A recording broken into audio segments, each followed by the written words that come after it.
Hey, that's right. Unit 2 က education ပညာရေးနဲ့ပတ်သက်ပြီးတော့ debates ဆိုတာကဒီ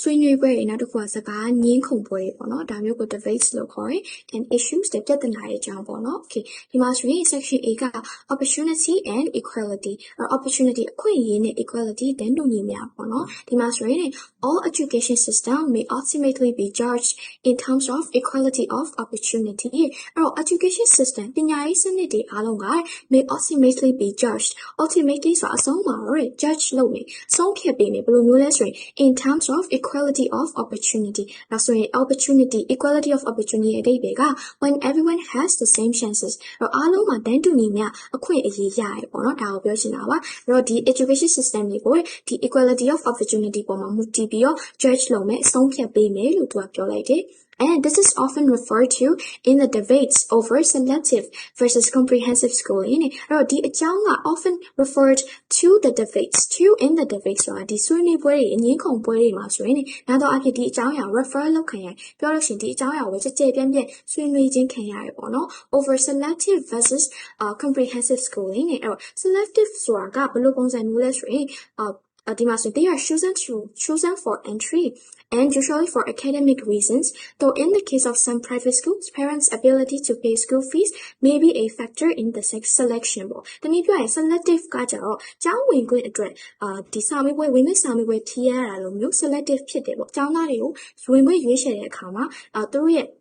ဒီအချင်းတွေပေါ်မှာမူတည်ပြီးတော့ရွေးချယ်တယ်ဝင်ခွင့်အောင်လားဝင်ခွင့်ဖြေနိုင်လားဒီပေါ်မှာမူတည်တယ်တစ်ခါတလေမှာ private school တွေမှာကျတော့သူတို့ကကျောင်းသားမိဘတွေရဲ့ဒီ school fees တွေပေးနိုင်မပေးနိုင်သူ့ရဲ့အရေးရှင်းပေါ်မှာပေးနိုင်လားမပေးနိုင်လားဆိုတဲ့အချိန်တွေပေါ်မှာမူတည်ပြီးတော့လေကျောင်းဝင်ခွင့်ဆုံးဖြတ်တာမျိုးရှိတယ်အဲ့ဒါလိုကျောင်းမျိုးဆိုရင် selective လို့ကိုကသုံးလို့ရတယ် versus comprehensive school အဲ့တော့ selective နဲ့ဆန့်ကျင်ဘက် comprehensive ပေါ့နော် comprehensive ကကျတော့ everyone enters without exams and education is free ဒါဆို comprehensive ဆိုရင်လူတိုင်းကဝင်ခွင့်ရနိုင်တယ် without exam စာမေးပွဲတွေလည်းမလိုဘူးနောက်ပြီးအဲ့ education ပညာရေးကလည်း free ဖြစ်တယ်ပေါ့နော်အဲ့တော့မိဘတွေအနေနဲ့ပေးစရာပတ်စံပေးစရာမလိုတဲ့ education မျိုးအဲ့ဒါကို comprehensive လို့သုံးလို့ရတယ်အဲ့ဒီမှာဆို selective schooling ရှိရယ် comprehensive schooling လို့ခေါ်လို့ရတယ် schooling ရဲ့အဓိပ္ပာယ်က education received at school အဲ့တော့ကျောင်းပညာရေးပေါ့နော်အဲ့တော့ selective ကျောင်းပညာရေးရှိမယ် comprehensive schooling ရှိမယ်ဒီလိုနှစ်မျိုးလေးဒီနှစ်မျိုးကပေါ့နော်ပြောရင်အပြိုင်ဆိုင် versus ဖြစ်တယ်ဆိုပြိုင်ဆိုင်နေဆိုတဲ့ဘုံမျိုးပြောချင်တာအဲ့တော့ဒီအကြောင်းအရာကအမြဲတမ်း debates တွေမှာဒီဆွေးနွေးခံရတဲ့အကြောင်းအရာဖြစ်တယ်လို့သူကပြောတယ် and then the main issue is whether everyone has the same opportunities for educational achievement or whether elitism of one sort or another is inherent in the system အဲ့တော့ဒီမှာဆိုရင် the main issue အဓိကပြဿနာက it's whether everyone has the same opportunities လူတိုင်းကအခွင့်အရေးညီတူညီမျှရနိုင်မလား for educational achievement ဆိုရင်ပညာရေးနဲ့ပတ်သက်တဲ့အောင်မြင်မှုတွေအတွက်တန်းတူညီမျှအခွင့်အရေးရနိုင်ပါမလားဆိုတာရယ် or whether elitism of one sort or another is inherent in the system အဲ့ elitism ဆိုတာကလုံးဝအခွင့်ထူးခံလူတန်းစားတွေကိုပဲအခွင့်အရေးပေးတဲ့သဘောကိုပြောချင်တာပါ elite တွေအခွင့်ထူးခံတွေကိုပဲအလေးပေးတဲ့စနစ်ကို elitism လို့ခေါ်တယ်ဒါဆိုရင် elitism of one sort or another is inherent ဖြစ်တယ်ဆိုတော့အစိတ်ပိုင်းတစ်ပိုင်းအနေနဲ့ပါဝင်နေမလားပေါ့ဒီနည်းပြောလို့ရှိရင်လူအကုန်လုံးတန်းတူညီမျှအခွင့်အရေးရပါမလားအခွင့်ထူးခံလူတန်းစားတွေလည်းဒီစနစ်မှာဒီ system ကြီးမှာအဓိကအခွင့်အရေးအနေနဲ့ဒီ inherent ဖြစ်မလားစိတ်ပိုင်းအနေနဲ့ပါဝင်နေမလားဆိုပြီးတော့သူကဒီရဲ့ issue ပေါ့နော် main issue ကိုဆွေးနွေးကြတယ်ဆိုတဲ့သဘောပေါ့နော်ဒီပြဿနာကိုဆွေးနွေးကြတယ်လို့ပြောရှင်ခေတ္တဆိုရင်ဒီမှာ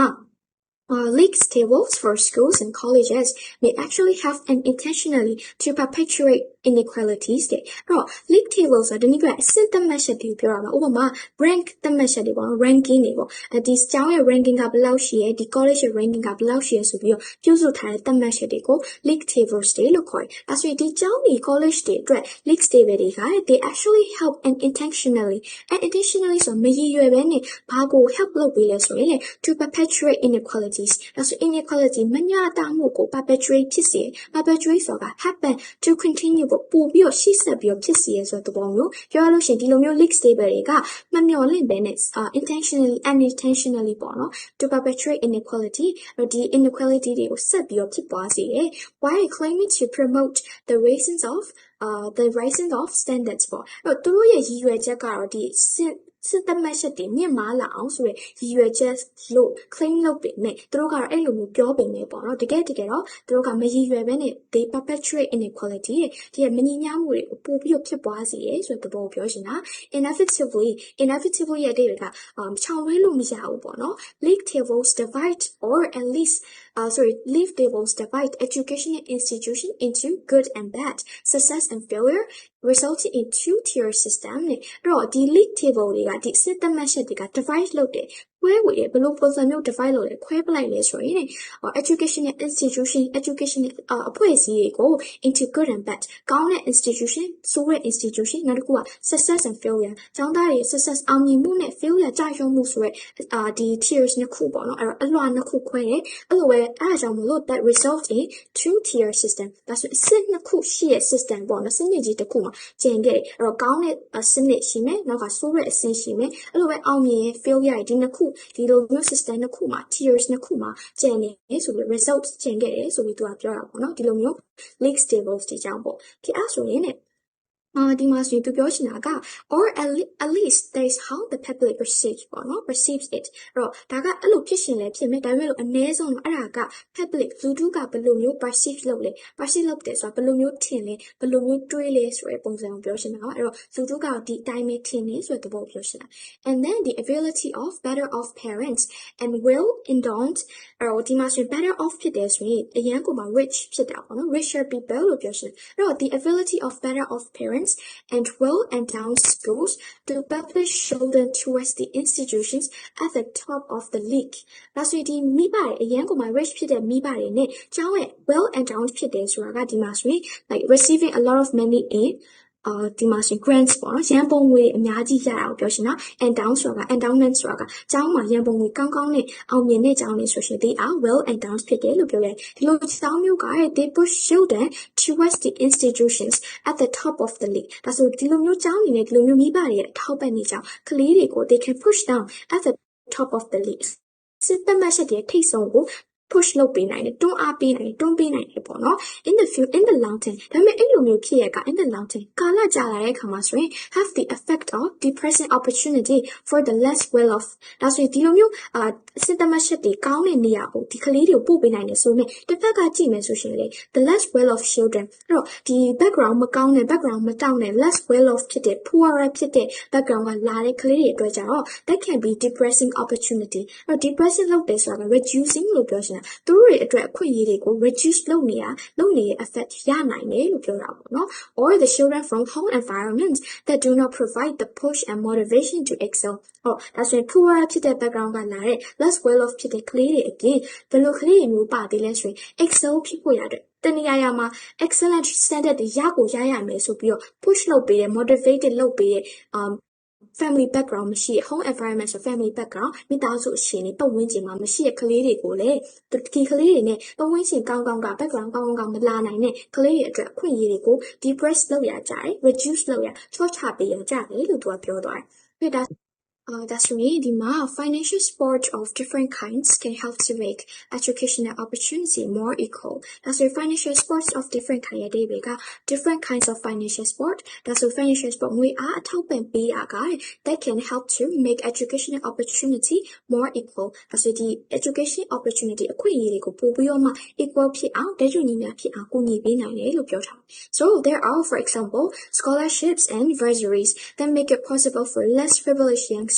to afford tertiary education ဒါဆိုဒီမှာဥပမာအနေနဲ့ပေးရင် financial support အမျိုးအစားတွေမှာပါရှိတယ်ဆိုရင် scholarships နဲ့ bursary ဆိုပြီးရှိတယ် scholarships ကတော့ပညာသင်ထောက်ပံ့ခြင်း bursary ဆိုတာကလည်းပညာသင်ထောက်ပံ့ခြင်းပဲဘယ်လိုပါလဲဆိုတော့ scholarships ကကြောင့်ကျောင်းသားရဲ့အရည်အချင်းတော်လားသူ့ရဲ့ပညာ academic အကျိုးအခြေအနေကကောင်းလားပေါ့နော်တော်လားဒီပုံမှာမူတည်ပြီးပေးရင် scholarship ပေါ့ bursary ကတော့ကျောင်းသားရဲ့ financial needs အပေါ်မှာမူတည်ပြီးပေးရဥပမာif they come from less well-off family, they will get bursaries, no? They can get bursaries. That will be That's right, that make it possible for less privileged youngsters to afford tertiary education. So, the financial support is being less privileged youngster. That's why less privileged less well off နဲ့အိဗယ်တူတယ်အဲ့တော့ background မတောင်းနဲ့ခွင့်ထူခင်လူတန်းစားမဟုတ်တဲ့ចောင်းသားတွေပေါ့နော် youngsters ဒီနေရာမှာလူငယ်တွေပေါ့ဒီလိုမျိုးကလေးတွေအတွက်ဆိုရင်ဒီလိုမျိုး financial support တွေပေးခြင်းအဖြစ် that can help them to afford tertiary education ကိုတက်နိုင်အောင်လို့ကူညီပေးနိုင်တယ် tertiary education ဆိုတာ higher level education ကိုပြောတာဥပမာ university လိုမျိုး college လိုမျိုး level education ဆိုရင် tertiary education လို့သုံးလို့ရတယ်ဒါဆိုရင်နောက်တစ်ခုက student loans တွေ student loans ဆိုတာကကျောင်းသားတွေရတဲ့ချေးငွေတွေပေါ့နော် allow undergraduates to pay for their tuition fees ကျောင်းသားတွေရတဲ့ချေးငွေတွေကသူတို့က undergraduates တွေအတွက် undergraduates ဆိုတာကကျောင်းသားတွေ or like they are doing their first degree in university maybe as university မှာပထမအဦးဆုံး degree လေ့လာနေစေကျောင်းသားတွေဆိုရှင် undergraduates တွေလို့ခေါ်လို့ရတယ်ဒီလိုမျိုးကျောင်းသားတွေအတွက် students loan တွေကျောင်းသားချေးငွေတွေကဘာလို့ပေးလဲဆိုရင် to pay for their tuition fees tuition fees တင်ကြရေးငွေတွေကိုအရင်ဦးဆုံးတင်ကြရေးလကတွေပေါ့နော်အဲ့တော့ကျောင်းလကလိုမျိုး tuition fees တွေအရင်ဦးဆုံးပေးနိုင်အောင်ကူညီပေးရပေါ့ရှင်းပေးရပေါ့နော်ဒီလိုပုံစံမျိုး and living expenses ဒါဆို tuition fees တွေမကဘူးနေထိုင်စရိတ်တွေရော living expense တွေရောwhile they are studying ဒါဆိုသူတို့လေ့လာနေတဲ့အချိန်မှာခဏရှိပေးထားတယ်အလုပ်ဝင်ပြီဆိုတာနဲ့သူတို့ကပြင်ဆက်ရမယ်ကျောင်းသားတွေပြင်ဆက်ရမယ်အဲ့ဒါဆိုအဲ့ဒါကို student loans လို့ခေါ်တာပေါ့နော်ဒါဆိုရင်ဒီမှာ but few would claim that real equality of opportunity has been achieved ဒါပေမဲ့လို့ဒီလိုမျိုး financial support တွေပေးနေတာတော့မှ few အနေငယ်ကပဲ would claim that ပြောလိမ့်မယ် that real equality of opportunity has been achieved တကယ်အစစ်အမှန်တန်းတူညီမျှအခွင့်အရေးရရှိပါတယ်လူအနည်းစုကပဲ claim လုပ်လိမ့်မယ်ပြောလိမ့်မယ်ဆိုပြီးသူကပြောလိုက်တယ်နော်ဒါဆိုဒီမှာစလုံးလေးတွေကိုနည်းနည်းလေးပြန်ပြီး recap လုပ်ရမယ်ဆိုရင်when everyone has the same chances လူတိုင်းမှာတန်းတူညီမျှအခွင့်အရေးရှိရလို့ကိုကပြောရှင် equality of opportunity လို့သုံးရတယ် equality ဆိုတာတန်းတူညီမျှ opportunity ဆိုတာအခွင့်အရေးဆိုတန်းတူညီမျှအခွင့်အရေးရနိုင်တယ်ပေါ့နော်နောက်တစ်ခုကဒီမှာဆိုရင်Pupils are chosen for entry ဒါဆိုရင်ဝင်ခွင့်စာမေးပွဲတွေဖြေရတာမျိုးဝင်ခွင့်exam တွေ entry exams တွေဖြေရတယ်နောက်တစ်ခါ usually for academic reason အဲ့တော့ပညာရေးနဲ့ပတ်သက်တဲ့အကြောင်းရင်းတွေကြောင့်မလို့ပြောလို့ရှိရင်ဝင်ခွင့်စာမေးပွဲတွေဖြေရတယ်ကျောင်းဝင်ခွင့်ရနိုင်လို့ပေါ့နော်ဒါပေမဲ့လို့တချို့ in the case of some private school တချို့ private ကျောင်းတွေကကြတော့ parents ability to face school fees may be a factor in selection အဲ့တော့ဒီကျောင်းသားကျောင်းဝင်ခွင့်ရမရကဘယ်ပုံမှာမူတည်လဲဆိုရင်ကျောင်းသားမိဘရဲ့ဒီကျောင်း fields တွေပေးနိုင်လားမပေးနိုင်လားဆိုတဲ့ ability ပေါ်မှာမူတည်ပြီးတော့ကျောင်းဝင်ခွင့်ရေးချယ်တဲ့ကျောင်းမျိုးဆိုရင် selective လို့သုံးလို့ရပါတယ်ဒါဆို selective ကကျောင်းသားဝင်ခွင့်ရွေးချယ်တဲ့အခါမှာသူ့ရဲ့ criteria ရဲ့စည်းကမ်းသတ်မှတ်ချက်တွေရှိရပေါ့နော်ဒါကိုပြောရှင်းဒါဆိုရင်သူနဲ့ဆန့်ကျင်ဘက်ကတော့ပြောရလို့ရှိရင် comprehensive schooling ပေါ့သူက everyone enters without exams စာမေးပွဲဖြေစရာမလိုဝင်လို့ရတယ်ကျောင်းဝင်လို့ရတယ်ဝင်ခွင့်ရတယ် and education is free အဲ့တော့ education ကလည်းfree ဖြစ်တယ်လုံးဝ free ပေါ့နော်ပြောရရင် paid for by the government ဆိုရကနေပြီးတော့ပတ်စံပေးတာပေါ့နော်ဒါဆိုတနည်းပြော education က free ဖြစ်တယ်အဲ့ဒါမျိုးကို comprehensive ကျောင်းတွေပေါ့နော် comprehensive schooling လို့သုံးလို့ရတယ်ပြီးဒါဆိုရင် schooling ရဲ့အဓိပ္ပာယ်က education received at school ပေါ့ဒါဆိုကျောင်းပညာရေးဆိုရင် schooling လို့ကိုခေါ်လို့ရပါတယ်အဲ့ဒါပြီးလို့ရှိရင် when you favor a small privileged group ဒါဆိုရင်ကိုက elitism ရဲ့အဓိပ္ပာယ်က when you favor ပေးရဆိုရှင်တနည်းပြောရင်ကိုကအဲ့ဒါကိုပဲဦးစားပေးရအလေးပေးရဆိုတဲ့သဘောမျိုး a small privileged group privilege ဆိုတာကဒီအခွင့်ထူခံလူတန်းစားတွေကိုပဲ favor ပေးရအခွင့်အရေးပေးရဆိုတာကို elitism လို့သုံးလို့ရပါတယ်အဲ့ဒါပြီးလို့ရှိရင်ဒီမှာ existing as a basic part of something အဲ့တော့တခုခုရဲ့အစိတ်ပိုင်းအနေနဲ့ပါဝင်ပါတယ်လို့ပြောရှင် inherent in လို့သုံးလို့ရဥပမာဆိုပါစို့ elitism it's inherent in the education system ဒါဆို elitism က education system ရဲ့တစ်စိတ်တစ်ပိုင်းအနေနဲ့ပါဝင်နေတော့မယ်ဒီလိုမျိုး inherent in လို့ကိုသုံးလို့ရတယ်အဲ့ဒါပြီးရင်ဒီမှာနောက်တစ်ခုကပါရှိမလဲဆိုရင်နောက်တစ်ခုက list of schools or colleges from the best down to the worst and based on exam results and sometimes other criteria ဒါဆိုဒီပြောရင် league tables တွေကိုပြောရှင်တာ league tables ဆိုတာကအဆင့်သတ်မှတ်ချက်တွေအဲ့တော့ပြောရင်ကျောင်းတွေ college တွေရဲ့ exam results တွေစာမေးပွဲအောင်ချက်နှုန်းတွေဒါတွေပေါ်မှာမူတည်ပြီးတော့ကိုကအဆင့်သတ်မှတ်တယ်ပေါ့ကောင်းတဲ့အကောင်းဆုံးကနေပြီးတော့အဆုံး worst အဆိုးဆုံးထိပေါ့နော်ဒီလိုမျိုးအဆင့်သတ်မှတ်ချက်တွေကို league tables တွေလို့ခေါ်လို့ရတယ်အဲ့ဒါကိုပြောရှင်တော့ other criteria ရဲ့အဓိပ္ပာယ်ကများသောအားဖြင့်တော့ exam result စာမေးပွဲရလဒ်တွေပေါ်မှာမူတည်ရဒါပေမဲ့တခါတလေမှာတော့တခြားအခြေအနေတွေပေါ့နော်တခြား the qualifications တွေ criteria တွေပေါ်မှာလည်းမူတည်ပြီးဆုံးဖြတ်တာမျိုးလည်းရှိရပေါ့နော်ဒါကိုပြောချင်တာပါအဲ့ဒါပြီးလို့ရှိရင်နောက်တစ်ခုကအဲ့တော့တစ်ခုခုကပို့ပြီးတစ်ခုခုရှေ့ဆက်ပြီးဖြစ်စေရရှေ့ဆက်ပြီးတော့ continue လုပ်စေရလို့ကိုကပြောရှင် perpetuate ဖြစ်စေရလို့သုံးလို့ရပါတယ်နော် perpetuate ဖြစ်တဲ့ to make something continue လို့ကိုကသုံးလို့ရတယ်ဒီအဲ့ဒါပြီးလို့ရှိရင်နောက်ဆုံးတစ်ခုကနောက်ထပ်ပါရှိတယ်လဲဆို two tier system ဆိုပြီးရှိရင်ပြောလို့ရှိရင်အလွှာနှစ်ထပ်တနည်းပြောလို့ရှိရင်အဆင့်နှစ်ခုဖြစ်နေတဲ့ system ပေါ့နော်စနစ်ကြီးတစ်ခုပေါ့အဲ့ဒါကို two tier system လို့သုံးလို့ရတယ် it's a system with two separate levels level နှစ်ခုကွဲနေတယ် one of which is better than the other ဆိုတော့တစ်ခုကကျန်တဲ့တစ်ခုတည်းပို့ပြီးတော့ကောင်းနေပို့ပြီးမြင့်နေဒီလိုမျိုးဆိုရင် two tier system ဆိုသုံးလို့ရတယ်ပေါ့နော်အဲ့ဒါပြီးလို့ရှိရင်နောက်တစ်ခုကsees and considers အဲ့တော့လူတို့ရဲ့အမြင်ဘယ်လိုမြင်ပြီးဘယ်လိုတွေးပါတယ်ဆိုပြီးပြောရှင် perceives လို့သုံးလို့ရပါတယ်ဥပမာ maybe like the public perceives something to be true for တခုကိုမှန်တယ်လို့တွေးထင်နေဒီလိုမျိုးဆိုရှင် perceive လို့ကိုကသုံးလို့ရပါတယ်เนาะအဲ့ဒါပြီးလို့ရှိရင်ဒီဘက်မှာ richer ပေါ့အဲ့တော့ richer people လို့ကိုက likeထပ်ပြီး repetitive မဖြစ်ရှင်ဖို့ဆိုရင်ကိုကဘယ်လိုသုံးလို့ရမလဲဆိုရင် better off လို့သုံးလို့ရတယ်အဲ့တော့ better off ရဲ့အဓိပ္ပာယ်က richer ဖြစ်တယ်ဆိုတဲ့သဘောမျိုးပေါ့နော်ဥပမာ better off parents ဒါဆိုပို့ပြီးတော့ချမ်းသာတယ်ပို့ပြီးတော့ richer ဖြစ်တဲ့မိဘတွေဒီလိုမျိုးလေးတွဲသုံးလို့ရတယ်နောက်တစ်ခုက receiving a lot of money in grants gifts from richer people or endowment အဲ့တော့ဒီနေရာမှာသူပြောရှင်တဲ့စလုံးက well endowed ဖြစ်တယ်လို့ပြောရှင်တာအဲ့တော့သူကများသောအားဖြင့်ကျောင်းအနေနဲ့တွဲသုံးတယ်ဥပမာ well endowed school ဆိုရှင်မိဘတွေကနေထည့်ဝင်နေရန်ပုံငွေအများကြီးရ many ပေါ့နော်အဲ့တော့ဒီနေ့ပြောရရှင် financial support အများကြီးရတဲ့ကျောင်းတွေအဲ့ဒါကို well endowed ဖြစ်တဲ့ကျောင်းတွေလို့သုံးရ they got a lot of endowments ပေါ့နော်အဲ့တော့ endowments က they got many in grants ပတ်စံတွေအများကြီးထည့်ဝင်တဲ့လူတွေရှိရဒီလိုပြောချင်တာပေါ့နော် they're from rich people အဓိကပြစောနာကbetter off ဖြစ်တဲ့ parents တွေကထည့်ဝင်တဲ့ endowments တွေအများကြီးရတဲ့ကျောင်းကိုဆိုရင် well endowed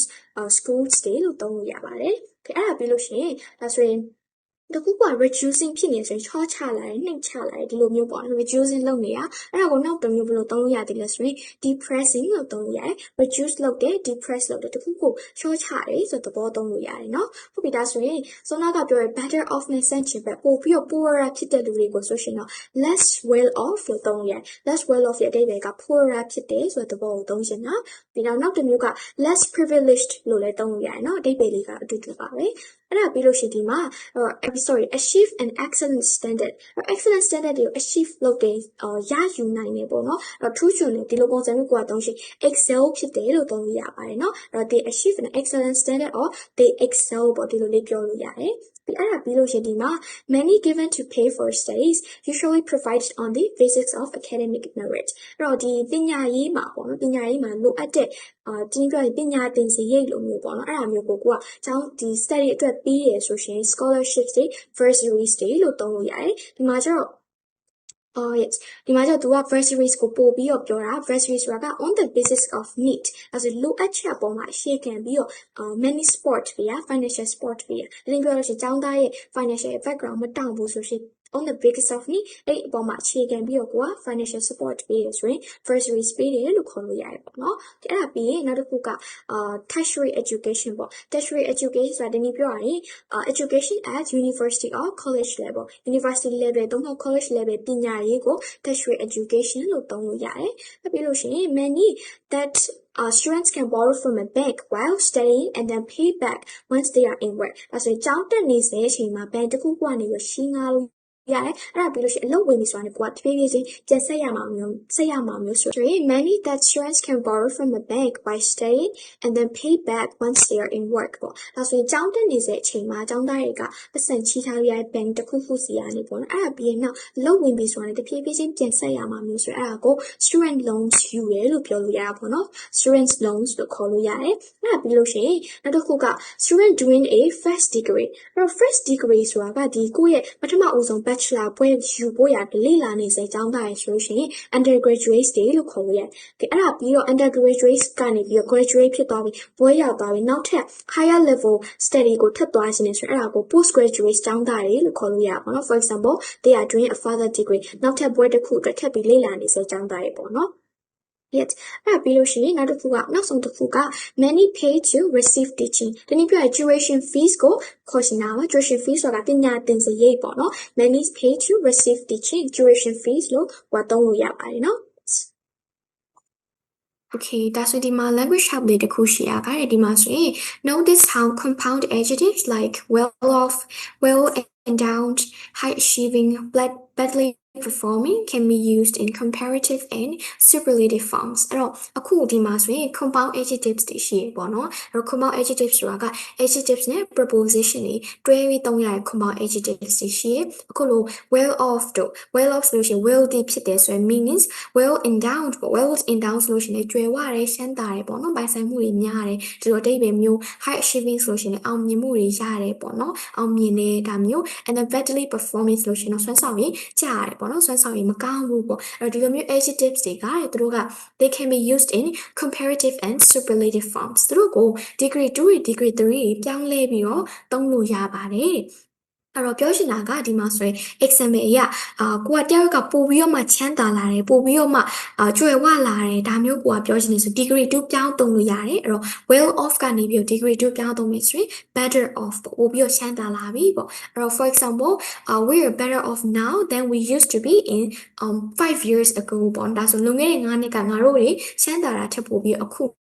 ငါတို့တွေပို့ပြီးတော့မှ better off ဖြစ်လာပြီချမ်းသာလာပြီပေါ့ဒီလို meanings မျိုးတွေသုံးလို့ရတယ်နောက်ထပ်ကကျတော့ best endowed ပေါ့အဲ့တော့ဆောနာက well endowed ကကြွယ်ဝတယ်ဆိုလို့ရှိရင် best endowed ဆိုလို့ရှိရင်အရှမ်းသာဆုံးပိုင်ဆိုင်မှုတွေအများဆုံးပေါ့နော်ဒီလိုလူမျိုးခေါ်တာ and then နောက်တစ်ခုက higher achieving ဒါဆို higher achieving ဆိုပို့ပြီးတော့အောင်မြင်မှုရတဲ့သူပေါ့နော်ပို့ပြီးတော့တိုးတက်တဲ့သူပို့ပြီးတော့မှတော်တဲ့သူပေါ့နော်ဒီလို meanings မျိုး and then worst performing worst performance ဆိုတာအဆိုးဆုံးပေါ့နော် performance အဆိုးဆုံးစွမ်းဆောင်ရည်အနိမ့်ဆုံးလူပေါ့နော်ဒါဆိုရင်သူကို degree 3 တွေသုံးပေးထားတာပေါ့နော်ဒါကိုပြောထားတာပါ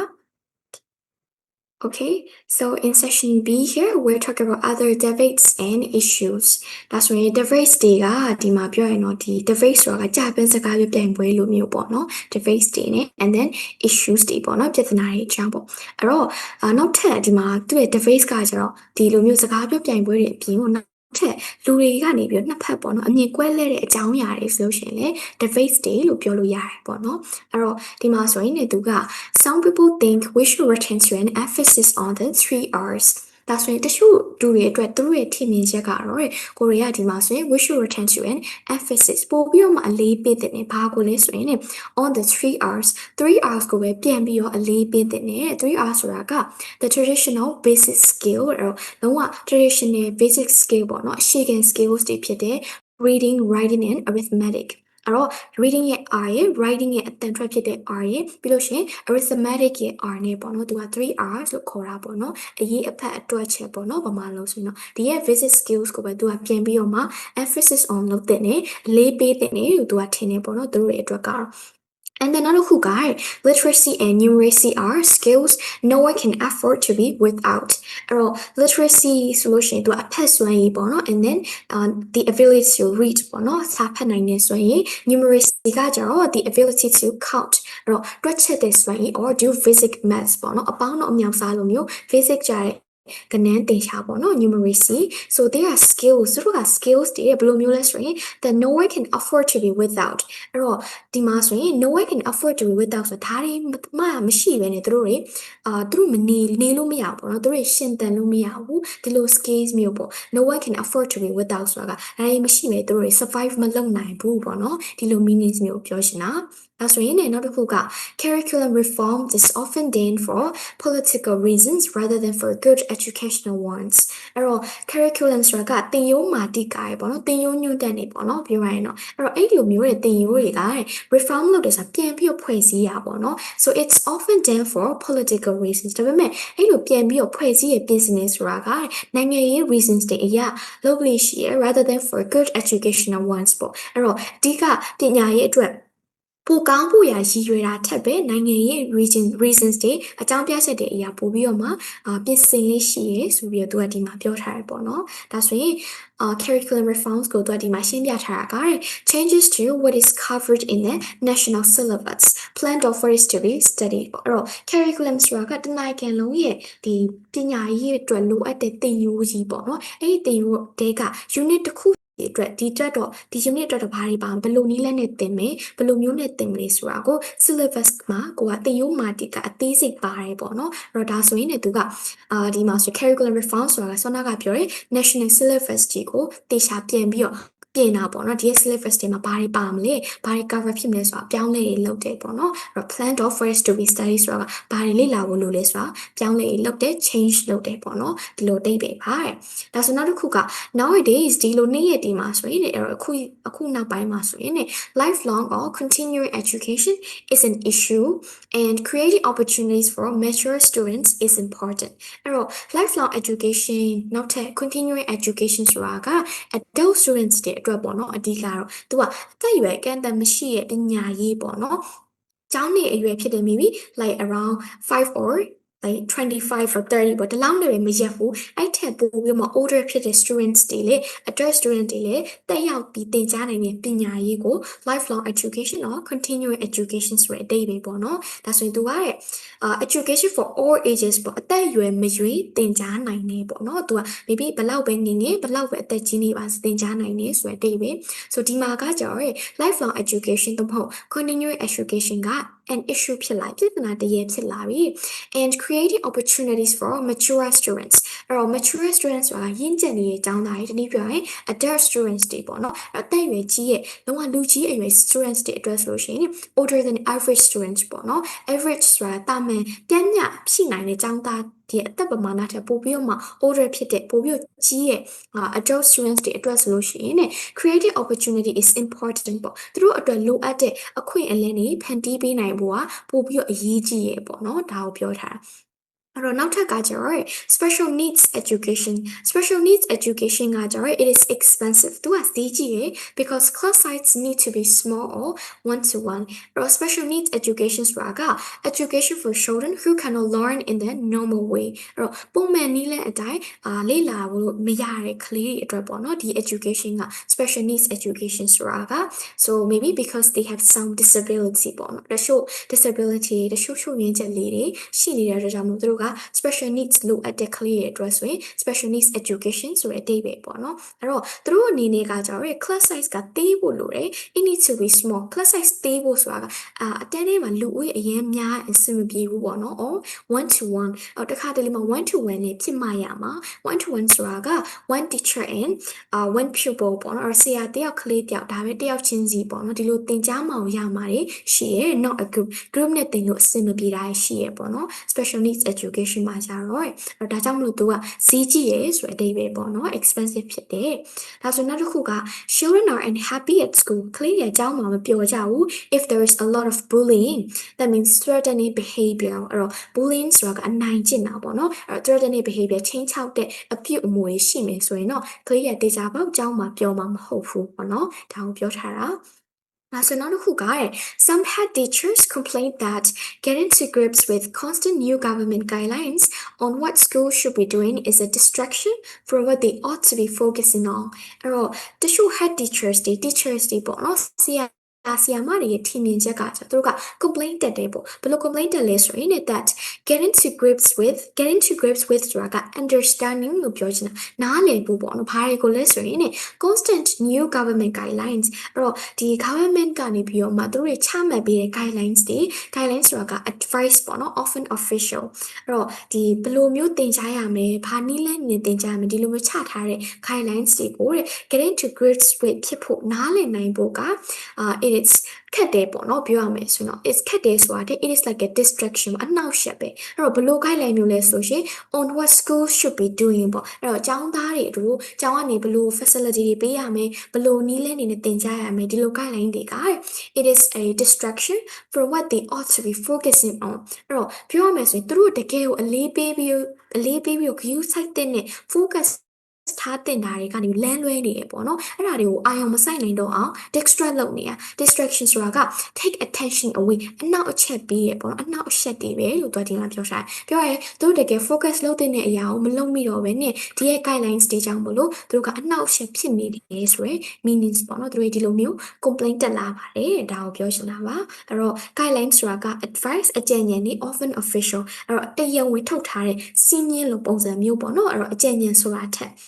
So on how something should be done ပေါ့အဲ့တော့တခုခုဘယ်လိုမျိုးလုပ်ရမယ်ဘယ်လိုနည်းလမ်းတွေအတိုင်းလုပ်သင့်တယ်ဒီလိုမျိုးထုတ်ထားတဲ့ official advice ပေါ့နော် guidelines လို့သုံးလို့ရတယ်အဲ့တော့ distraction ဆိုတာကအနှောက်အယှက်အဲ့တော့ that means that takes something or attention away ပေါ့နော်အဲ့တခုခုစီရတဲ့ attention ကိုယူသွားတယ်နှောက်ယှက်တယ်ပေါ့နော်ဒီလို meanings မျိုးတွေသုံးလို့ရတယ်